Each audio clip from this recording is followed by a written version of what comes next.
Oke, Assalamualaikum warahmatullahi wabarakatuh. Halo, selamat pagi sahabat Smart dimanapun Anda berada. Senang sekali pagi ini saya dapat menjumpai Anda kembali dalam talkshow interaktif ya, yang diselenggarakan oleh Promosi Kesehatan Rumah Sakit RSUD Dr. Hadi Slamet Maklodirjo atau RSUD Smart Kabupaten Pamekasan.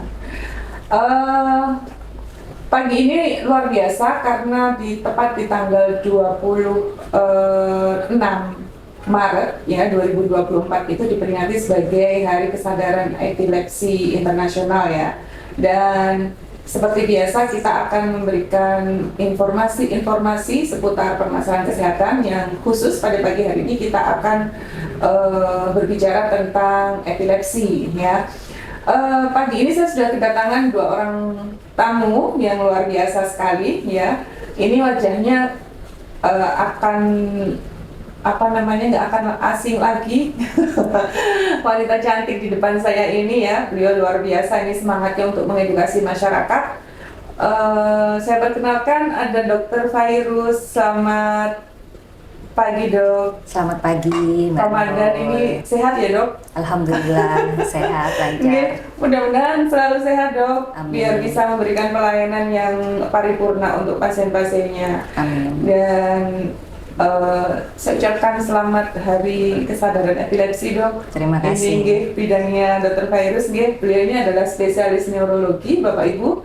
Jadi spesialis saraf yang menangani pasien-pasien dengan keluhan neurologi di Rumah Sakit Pamekasan ini. Dan saya juga ditemani oleh ini luar biasa ini. Bapak, salah satu pasien Dr. Fairuz, Ya betul. saya sapa dulu. Saya dengan Bapak siapa? Rusdianto. Oh, Bapak Rusdi. Saya boleh panggil Bapak Rusdi ya? Iya. Oke. Bapak Rusdi, senang sekali hari ini sudah mau rawuh ke sini, hadir di sini untuk memberikan edukasi kepada masyarakat. Oke. Sebelumnya ini aja mungkin dok ya, kita akan berbicara lebih spesifik lagi tentang penyakit epilepsi ya di hari kesadaran epilepsi ini. Memang tema yang diangkat di 2024 ini adalah Let's Talk About Epilepsy ya, kalau nggak salah ya tema dunianya seperti itu. Bisa nggak dok dijelaskan sedikit saja epilepsi itu sebetulnya spesifiknya gangguannya ada di mana sih dok? Definisi dari penyakit itu? Jadi epilepsi itu adalah penyakit otak ya. Oke, Di penyakit otak mana ya, terjadi gangguan muatan listrik berlebih sehingga menimbulkan potensi kejang atau bangkitan seperti itu. kejang ya dok, berarti Jadi manifestasinya ini. Penyakit otak memang otaknya itu tegangan listriknya cenderung tinggi sehingga menimbulkan kejang. Jadi nggak semua kejang epilepsi seperti itu. Oke, baik. Jadi memang aktivitas berhubungan dengan aktivitas listrik otak manusia ya. Betul. Seperti itu. Kemudian dokter, biasanya gejala dari epilepsi itu sendiri apa sih yang muncul? Gejala epilepsi itu ada yang motor maupun non motor ya. Ada yang kejang menghentak seperti itu, kaku ya. Ada juga yang bengong, ada halusinasi pandangan, halusinasi pendengaran seperti itu. Bisa juga gangguan yang perilaku seperti itu, tiba-tiba tidur malam terus jalan sendiri, bangun seperti itu, ada juga. Itu kalau sudah lanjutan gitu ya dok? Enggak, maksudnya beda-beda tipenya, tapi beda-beda. jenis kejangnya beda-beda, tapi semuanya itu merupakan gejala dari epilepsi seperti itu. Yang masyarakat tahu kan epilepsi itu gejalanya adalah kejang ya? Iya, kejang, kejang menghentak biasanya. Ada aktivitas kaku gitu. Oke. Pak Rusdi, sejak berapa lama Pak berobat di sini? Sekitar saya mulai 2018 kayaknya. Oke, lama ya dok? Lama, sudah lama. Mulai pertama kali menyadari kalau menderita epilepsi usia berapa Bapak? Ya sekitar Masih kecil kah? SD? tidak. Enggak. Oh, Sudah baru-baru lulus SMP. sesudah lulus SMP. Iya. Kira-kira pencetusnya apa waktu itu? Apakah didahului oleh sakit yang lain atau tiba-tiba ini? Tiba-tiba tidak sadar dan kaku saya. Oh, tiba-tiba tidak Itu sadar. gejala mulai dulu itu sampai sekarang. Berapa lama Pak, misalkan waktu kambuh itu, kejangnya itu? Kalau saya kurang mengetahui dalam waktunya. Kurang tahu ya. Oke. Apa namanya? Kalau boleh tahu nih Pak, selain Pak Rusdi nggih, di dalam keluarga itu, adakah yang menderita sakit kayak Pak Rusdi? Tidak ada. Nggak ada. Kayak jenengan. Pak Rusdi berapa bersaudara sih? 2. 2. Jenengan nomor? 1. Oh, luar biasa, nomor 1. Nggih. Oke. Yang Pak Rusdi rasakan, kalau misalkan apa namanya sebelum kejang itu kira-kira apa? Sekiranya mata dari sebelah kiri mau tertutup langsung. Dari sebelah kiri, Iya. kayak mau tertutup gelap Iya, gitu. gelap gimana? gitu, gelap. Oke. Langsung tidak sadarkan diri. Tidak sadarkan diri. Ada nggak Pak? Maksudnya mungkin Pak Rusdi bisa mengingat apa namanya hal-hal yang bisa menimbulkan penyakit Pak Rusdi ini kambuh. Misalkan pas jenengan kecapean atau makan makanan tertentu gitu. Bisa diingat nggak kayak gitu? Kambuhnya itu pas waktu apa? Kalau kambuh saya tidak tertentu. Kadang saya saat berjalan, kadang saya saat bermotor, saat bersama teman-teman, kadang-kadang tiba-tiba langsung. Oke, nggak ada ini ya, nggak merasa kalau misalkan apa namanya ada aura dulu gitu kayak kerasa mau kambuh gitu, nggak tiba-tiba aja gitu. Auranya mau tertutup saja. Oh ya kayak mau kayak Ya, tertutup itu. gitu ya. Itu ya. Oke. Kira-kira kalau misalkan di tempat-tempat yang ada kena panas ya, jenengan kerjanya? Bertani. Oh bertani. Pernah nggak kambuh waktu kerja di sawah gitu? Pernah juga. Pernah ya. Oke. Nah ini hubungannya Dok. Kira-kira apa saja sih Dok yang bisa memicu apa namanya kejang itu bisa kambuh gitu? Apa saja? Ya, bisa stres fisik dan pikiran, kecapean, tegang, ya misalnya mau ujian, ketakutan, seperti Termasuk itu. kerja kayak Pak Rusdi tadi ya? Iya, di karena kan sawah, nyangkul gitu kan, capek, kepanasan, mataharinya, ya. Bisa juga cahaya dari handphone seperti itu. Oh, yang bisa ya, Dok? ya game seperti itu yang berkedip-kedip gitu dalam waktu lama seperti itu. Bisa juga hormonal, misalnya menstruasi seperti itu kalau pada pasien perempuan. Pasien perempuan. Iya, Oke. dan pemicu kejangnya seperti apa ya? Stres fisik dan emosi, telat makan juga bisa Oh, seperti telat itu. makan bisa ya Dok ya? Bisa, Oke. misalnya kelaparan dalam jangka waktu Iya, lama iya. seperti itu. Dari yang disebutkan Dokter Virus tadi, kira-kira Mas Rusdi mengalami yang mana saja? Tubuh lemah tubuh. Lemah tubuh. Iya, lemas. Iya, oke. Kambuhnya itu waktu di sawah ya, sama Iya, kadang-kadang. teman-teman main, kayak gitu Kadang-kadang. bisa Kadang-kadang. tiba-tiba kambuh. Iya, Naik di tiba-tiba. atas sepeda motor juga pernah. Pernah juga. Oke. Wah, jadi harus ini ya Dok ya? Iya, tapi Harus waspada masing-masing ya? orang tuh nggak sama. Ada yang dia baca kumat gitu, ada yang minum obat tertentu. Jadi pasiennya tuh biasanya lebih tahu ya. Dan kita tegakkan dengan pemeriksaan rekam otak itu seperti itu. Pasiennya yang lebih tahu biasanya seperti itu, Mbak. Pak Rusdi kalau boleh tahu dulu sebelum ke rumah sakit ya, Iya. pernah berobat kemana saja? Atau langsung begitu SMP itu ada keluhan Ya langsung ke rumah sakit kalau langsung ke saya. rumah sakit ya? Oh, luar biasa Dok, ini Alhamdulillah. Dok, bagus ya. Jadi berobatnya mulai kapan berobatnya? SMP itu? Iya. Oke. Bertahun Dok, berpuluh-puluh tahun Dok. Nggak capek Pak Rusdi minum obat terus? Minum obatnya berapa kali sih? Kalau yang 4 kali sehari dari tahun 2024-an 2024 nih. 2024. Iya. 4 kali sehari. 4 kali sehari. Oke, masih ini ya Dok ya, masih terapi konservatif 23 yang Dok. ini ya. 23 24 ya. Oke. Tipsnya gimana Mas Rudi? Itu obatnya 4 kali ya. Dalam sehari semalam tuh supaya nggak lupa itu gimana? Ya dari pagi ya. Ada yang Sampai ngingetin siang. kah di rumah? Ya ada keluarga yang mengingati. Ibu. Ya ibu. Oh, berarti support sistemnya bagus dong ya. Iya, Kalau misalkan apa namanya ada yang ngingetin minum obat kayak gitu. Nah, setelah berobat itu Mas Rusdi, kambuhnya kira-kira jenengan ini berkurang Ya, berkurang. sekali jarang Ya. kambuh ya. Iya jarang. Oh, 1 tahun bisa berapa kali kambuh yang 2023 kemarin? Kalau saya tidak menghitung.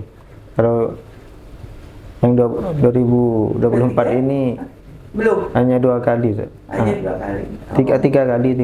Ya 3 kali. 3 kali, oke. Gak boleh capek berarti Pak. Saat tidur juga saya kambuh juga kadang. Oh bisa. Iya. Bisa.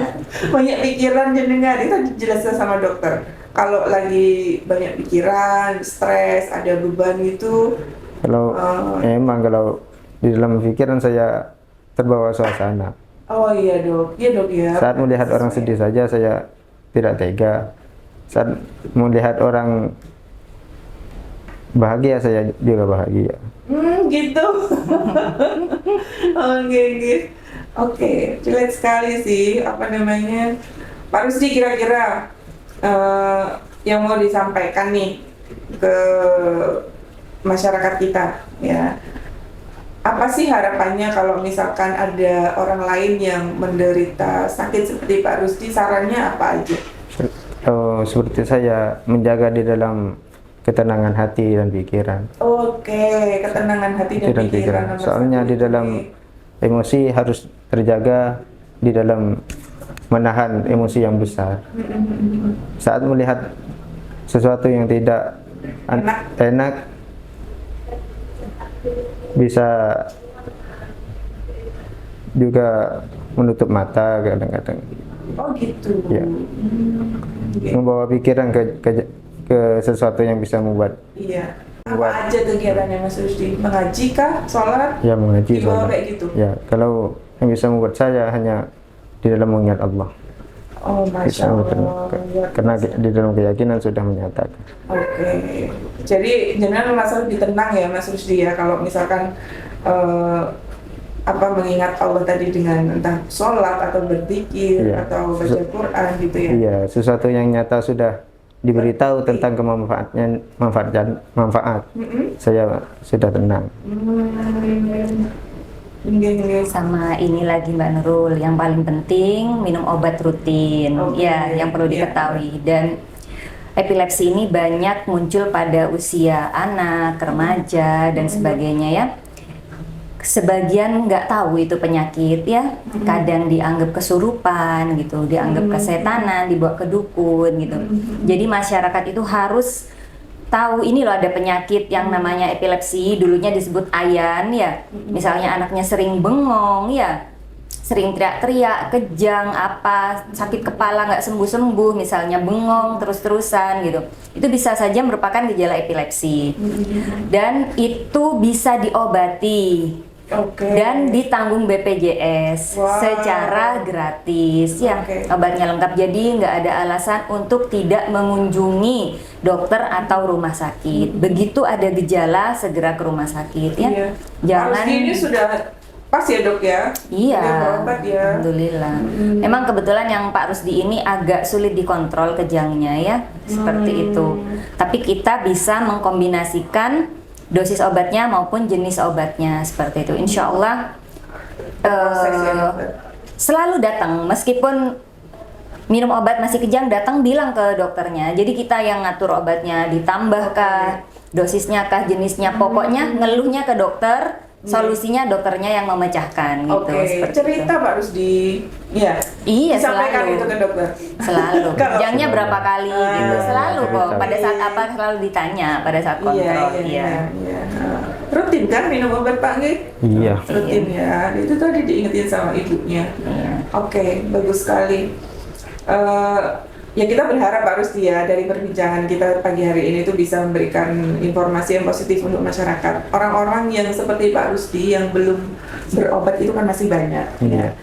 Ya, saya kagum sekali tadi dikatakan bahwa ini ya dok ya, yang pertama memang keimanan kita ya, memang Betul. apa namanya, bahwa penyakit itu datangnya dari Allah. Betul. Dan obatnya pun juga Allah yang apa namanya kasih ya, melalui wasilah dari dokter misalkan, dari Betul. obat-obat yang dikasihkan oleh rumah sakit, kira-kira seperti itu Pak Rusdi. Mengambil kenyataan di dalam tauladan kan. Jadi Yang benar itu harus benar. iya. Kadang-kadang tidak membawa diri sendiri dalam pikiran, dalam pikiran membenarkan perkara yang tidak jelas kan. Nggih. Pak Rusdi sudah ini ya, apa namanya, Acceptance, sudah menerima. Iya, sudah legowo gitu loh Iya. Pak. Nggih. Itunya itu kunci menerima di dalam sabar untuk semua. Oke, luar biasa Pak. Karena yang membuat kita marah, yang membuat kita menjadi gangguan di dalam pikiran. Dan satu lagi Pak, jangan malu. Nggak malu kan? Jangan malu. Nggak Kalau- boleh malu. Kalau malu saya karena itu adalah sesuatu Ini luar biasa loh dok. sesuatu tata krama di dalam agama. Iya. Kalau bergerak saja saya di hadapan seseorang yang lebih muda, saya kurang. Oh, ini etika loh dok. Etika, iya. Etika. Kalau sama penyakitnya nggak malu kan? Malu kan Pak. Kalau ya? penyakit hanya menerima, sudah takut Oh, dalam sudah ini dok, Iya. sembuh ini kalau Ya, kayak gini. amin, amin, iya. Nggih, mudah-mudahan Allah segera angkat Pak nggih, Amin, segera sembuh diangkat. total, nggak pernah Amin. kambuh gitu. Kambuhnya kan frekuensinya sudah berkurang dari yang dulu-dulu kan Pak? Iya, Iya. Kalau iya, dulu bisa 1 bulan berapa kali gitu? sering kalau. Oh sering. Iya. Oke, dok, berarti ini ya. Iya. Kesadaran di dalam menerima ini yang saya. Soalnya kalau mau membantu penyakit seperti saya di dalam keluarga atau siapapun, usahakan mencari sesuatu yang bisa membahagiakan yang sakit. Mencari sesuatu yang bisa dikerjakan orang yang sakit itu menjadi bermanfaat, akan membuat dia menjadi bahagia dan lebih bertekad di dalam melangkah. Bertekad untuk kesembuhannya juga ya Iya. Pak. Seperti kayak ini kegiatan kita ya dok. Betul, Ini iya. bermanfaat sekali Pak. Iya. Saya jadi di rumah sakit kami ini ya, tugasnya kami tenaga kesehatan itu kan tidak hanya menyembuhkan pasien melalui obat. Nah, kita mengajarkan ini kepada masyarakat rutin ya dok. Kita Iya. tuh kerjakan seperti ini. Kadang penyuluhan di poli, mungkin panjenengan biasanya lihat kami di sana. Kadang talk show seperti ini, itu tujuannya apa? Supaya masyarakat itu bisa meningkatkan kualitas hidupnya, ya. Lebih baik mencegah daripada mengobati memang. Kemudian yang sudah sakit ini bagaimana proses kesembuhan itu bisa berjalan dengan baik, ya harus dibantu ya. Salah satunya tadi Pak Rusdi bilang bahwa yang penting mendekatkan diri kepada Allah. Itu luar biasa, itu sudah modal besar Pak. Kalau Iya. 100 itu 80%-nya ya dok ya, Betul. 20% minum obat. Iya, soalnya itu di dalam pelajaran motivasi itu kan pertama harus menjaga iman. Nggih, sepakat saya Pak. Iya. Oke dokter, kita ke dokter Virus dulu nggih, Pak Rusdi nggih. Dok, pengobatan yang bisa dilakukan oleh seorang penderita epilepsi itu seperti apa sih dok? Mungkin orang masih takut ya bahwa kalau ayam itu nggak bisa disembuhkan. Betul. Kemudian, oh ini loh, apa namanya? Ternyata dari medis kan memang bisa disembuhkan penyakit ini. Nggak akan selamanya seorang yang apa namanya menderita epilepsi itu terus sakit seumur hidup. Betul. Gitu ya. Bisa Betul. hilang kan dok? Bisa, bisa Oke, hilang. mungkin bisa diceritakan nih dok, pengobatan yang harus dijalani oleh seorang epilepsi itu seperti apa? Iya, jadi pertama ya, penyakit epilepsi bisa sembuh atau tidak itu ditentukan dari pertama jenis epilepsinya. Jadi jenis epilepsi itu macam-macam, Mbak. Ada yang jinak, ya, ada yang dia awet, ya. Banyak lah, mulai dari usia dia mulai berapa, ya, mulai dari keluhannya seperti apa, rekaman otaknya seperti apa, itu bisa diprognosis atau ditentukan ini baik atau jelek, ya. Nah, setelah menjalani pengobatan, ada yang 3 tahun bebas kejang kemudian sembuh ya. Ada juga yang memang seumur hidup terus-terusan minum obat ya. Itu kembali ke prognosis dan memang sifat dari epilepsinya. Minum obat rutin seperti itu. Selalu konsultasi sama dokter. Oke. Seperti Jangan itu. tiba-tiba menghentikan pengobatan Iya. gitu ya dok. Biasanya Iya. masyarakat Nah. kita cenderung kalau udah nggak kambuh berarti udah Betul. sembuh, kalau minum obat Nah, gitu ya Pak ini bedanya sakit epilepsi dengan sakit yang lain. Support keluarga, Mbak. Banyak Mbak anaknya itu kan dari usia remaja, SMP, SMA kan nggak ngerti apa-apa ya. Orang tuanya yang nggak mau mendukung nganter, ya. kemudian cuman berobat 2 bulan, 3 bulan kok nggak sembuh-sembuh dok gitu. Ini kenapa? Padahal memang epilepsi ini penyakit yang berproses seperti itu. Oke. Tidak kayak batuk pilek seminggu 2 minggu sembuh, tidak. Tetap kita berobat ya, kita berdoa sama Allah yang ngasih kesembuhan Allah, sabar seperti itu dan didukung anaknya, istrinya, suaminya yang mengalami epilepsi itu didukung, diantar berobat, diingetin obatnya gitu. Oke. Seperti itu. Catatannya itu ya Pak Rusdi ya, bisa disembuhkan. Jadi penyakit epilepsi itu bisa disembuhkan. Bisa dalam semua usaha pasti bisa, karena di dalam pernah saya dengar pertama harus doa, usaha, dan iman dan takwa tawakal. Oke, ya itu sudah dok, ini komplit lah Pak Iya. Rusdi ini. Iya, alhamdulillah kalau di Polisaraf banyak pasien yang seperti ini Mbak, yang rutin berobat, bahkan yang sudah punya anak 2 kali ada pasien-pasien saya dengan epilepsi sampai hamil melahirkan 2 kali gitu ya dengan dia sakit epilepsi dengan minum obat rutin, lahirnya juga di sini, lahir normal banyak. Intinya ke dokter, konsultasi rutin itu aja ya. Pak Rusdi kontrolnya 1 bulan berapa kali? 1 kali. 1 kali ya. Yang nganter Bapak? Iya. Biasanya. Iya. Masih diizinkan naik sepeda sendiri nggak sih? Masih kalau Masih? kalau saya masih tenang saya berani. Berani ya. Kalau saya agak lemas saya tidak Berani. tidak Ya. berani. Jadi udah bisa ngukur ya. Iya, Dok, ya? udah merasakan. Iya. Oke. Oke, Pak Rusdi, terima kasih sudah sharing bersama kami ya Pak ya. Mudah-mudahan ini ya optimis sembuh. Amin. Saya kalau lihat statement beliau dok, insya Allah sembuh karena Amin, ini amin, sudah Rabbal Alamin. apa namanya keyakinan beliau sama Allah itu luar biasa. Terus kemudian coping mekanismenya itu bagus ya. Hanya tinggal Pak Rusdi telaten berobat. Iya. Nggih, telaten berobat Pak nggih, jangan patah semangat untuk minum obat terus. Dan yang seperti jenengan sampaikan tadi berdoa itu juga sebagai kunci utama juga ya supaya kita tetap tenang, tetap karena penyakit epilepsi itu dekat sekali ya dok sama ketenangan itu dibutuhkan Iya. sekali. Betul. Itu yang sangat dibutuhkan. Oh sangat dibutuhkan sekali. Kira-kira seperti itu perbincangan kita pagi ini. Saya nggak mau lama-lama juga, takut jenengan capek. Dr. Virus mungkin ada pesan-pesan buat Pak Rusdi dan juga pemirsa kita di untuk penutup acara kita pada pagi hari ini, monggo dok. Ya, alhamdulillah terima kasih Mbak Nurul.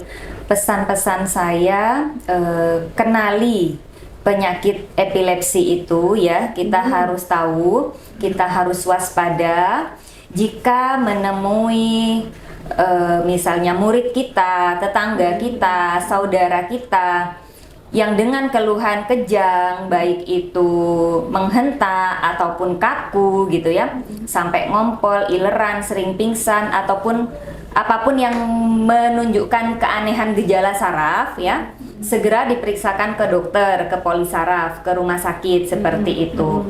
Dan jika menemui pasien yang dengan epilepsi, kita sudah tahu ada pasien epilepsi nih, kita jangan mengucilkan ya Mbak Nurul, kita dukung ya. Kita doakan juga jika terjadi kejang, kita juga bisa memberikan pertolongan pertama ya, yaitu dilonggarkan pakaiannya, dimiringkan kepalanya karena kan pasien epilepsi cenderung muntah ataupun mulutnya berbusa. Itu resiko kalau dia telentang, resiko tersedak masuk ke saluran nafas. Jadi dilonggarkan ikat pinggangnya, dimiringkan, jangan dipegangin, ditaruh ke tempat yang tenang. Justru biar ini ya dok, Nggak boleh kan biasanya kalau Nggak boleh, kelihatan nekuk-nekuk nggak boleh, itu orang nggak boleh. berusaha Kadang ngurusin. banyak yang dimasukin sendok ke mulut Itu ya. juga nggak boleh Itu ya? bahaya, bisa giginya patah. Kalau dipegangin bisa tangannya patah. Cukup segera ke rumah sakit aja ya, dibawa ke rumah sakit seperti itu, ke UGD. Dan tetap dukung ya kalau misalnya mungkin punya toko ada yang melamar, gak apa-apa kasih pekerjaan ya. Pokoknya kita harus support, anggap pasien epilepsi itu normal sama seperti kita. Jangan ada diskriminasi ya. Hanya kita lebih waspada seperti itu. Jika misalnya kumat atau gimana, ada nomor telepon keluarganya, nggak apa-apa. Sebentuk support kita agar pasien-pasien ini juga lebih percaya diri untuk berobat. Kadang kan minder ya Mbak ya, seperti itu. Takut dikucilkan, takut dibilang penyakit menular dan sebagainya. Epilepsi tidak menular ya, seperti itu. Tidak menular Pak Rusdi. Ya, itu tadi pesan-pesannya Dokter Virus. Kalau lagi kambuh nggak boleh dikasih sendok atau dimasukin makanan atau minuman ya Dok ya? Iya, nggak boleh dikasih minum, nggak boleh. Terus jangan ditekan, biasanya Dikekang. dilus-lusin gitu ya, dilus-lusin sama yang orang-orang sehat.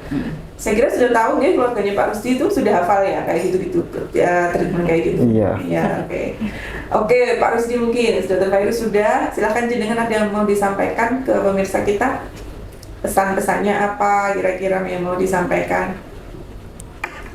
Kalau semuanya bantu untuk menjaga ketenangan dan bantu untuk dia lebih percaya diri di dalam menghadapi kehidupan. Soalnya yang sangat dibutuhkan ketenangan di dalam pikiran dan hatinya. Kalau dia semakin tenang dan percaya diri, dia akan semakin baik di dalam Cepat sembuh ya? Iya, di dalam bergerak. Oke. Cukup? Cukup. Oke. Baik, terima kasih, ini luar biasa. Narasumbernya luar biasa dan tamu kita juga luar biasa. Terima kasih banyak Dokter. Sama-sama. Terima kasih sudah rawuh juga Ya, Pak Rusdi ya sama-sama. di rumah sakit kami. Mudah-mudahan apa yang sudah Pak Rusdi sharingkan ke masyarakat ini bisa bermanfaat untuk orang banyak ya. Kita informasikan supaya kesadaran masyarakat semakin meningkat ya untuk penyakit epilepsi ini, sehingga banyak yang berobat, sehingga yang sakit-sakit itu tidak gampang kambuh lagi dan syukur-syukur cepat sembuh, hilang. Seperti yang Dokter Virus sampaikan tadi bahwa epilepsi itu bisa disembuhkan, asalkan yang tadi pengobatannya dapat, kemudian support sistemnya dapat dari orang-orang sekitar, jiwanya tenang, kayak gitu, insya Allah tidak akan gampang kambuh, itu kira-kira. Oke, ini pertemuan kita di pagi hari ini, Bapak Ibu sekalian. Luar biasa sekali. Mudah-mudahan apa yang sudah disampaikan oleh Dr. Virus tadi dan sharing dari Pak Rusdi tadi bisa memberikan inspirasi untuk Bapak Ibu semuanya untuk tidak putus asa ya ketika terdiagnosa epilepsi. Kemudian Bapak Ibu bisa segera berobat apabila ada gejala-gejala epilepsi yang muncul. Sekaligus saya sangat berharap bahwa stigma masyarakat bahwa epilepsi itu menular, tolong, ini bukan sesuatu hal yang benar, bahwa epilepsi itu tidak menular. Jadi jangan takut ketika ada orang lain yang tiba-tiba kejang, epilepsinya kambuh, Bapak Ibu jangan pas terus langsung menjauh takut ketularan, tidak, jadi walaupun itu busa ataupun air liurnya itu tidak menularkan ke orang lain, kira-kira seperti itu, Dan kalau ada family yang menderita epilepsi, tolong didukung dengan baik ya, support system tadi juga sudah disampaikan oleh Bapak Rusdi bahwa beliau sangat butuh sekali support ya untuk kesembuhan beliau. Pikiran tenang itu akan mempercepat kesembuhan. Kira-kira seperti itu Pak Rusdi. Terima kasih Dok. Pak Rusdi, terima kasih. Saya akhiri perbincangan kita pada pagi hari ini. Wabillahi taufiq wal hidayah. Wassalamualaikum warahmatullahi wabarakatuh. Waalaikumsalam warahmatullahi wabarakatuh. Audio Jungle.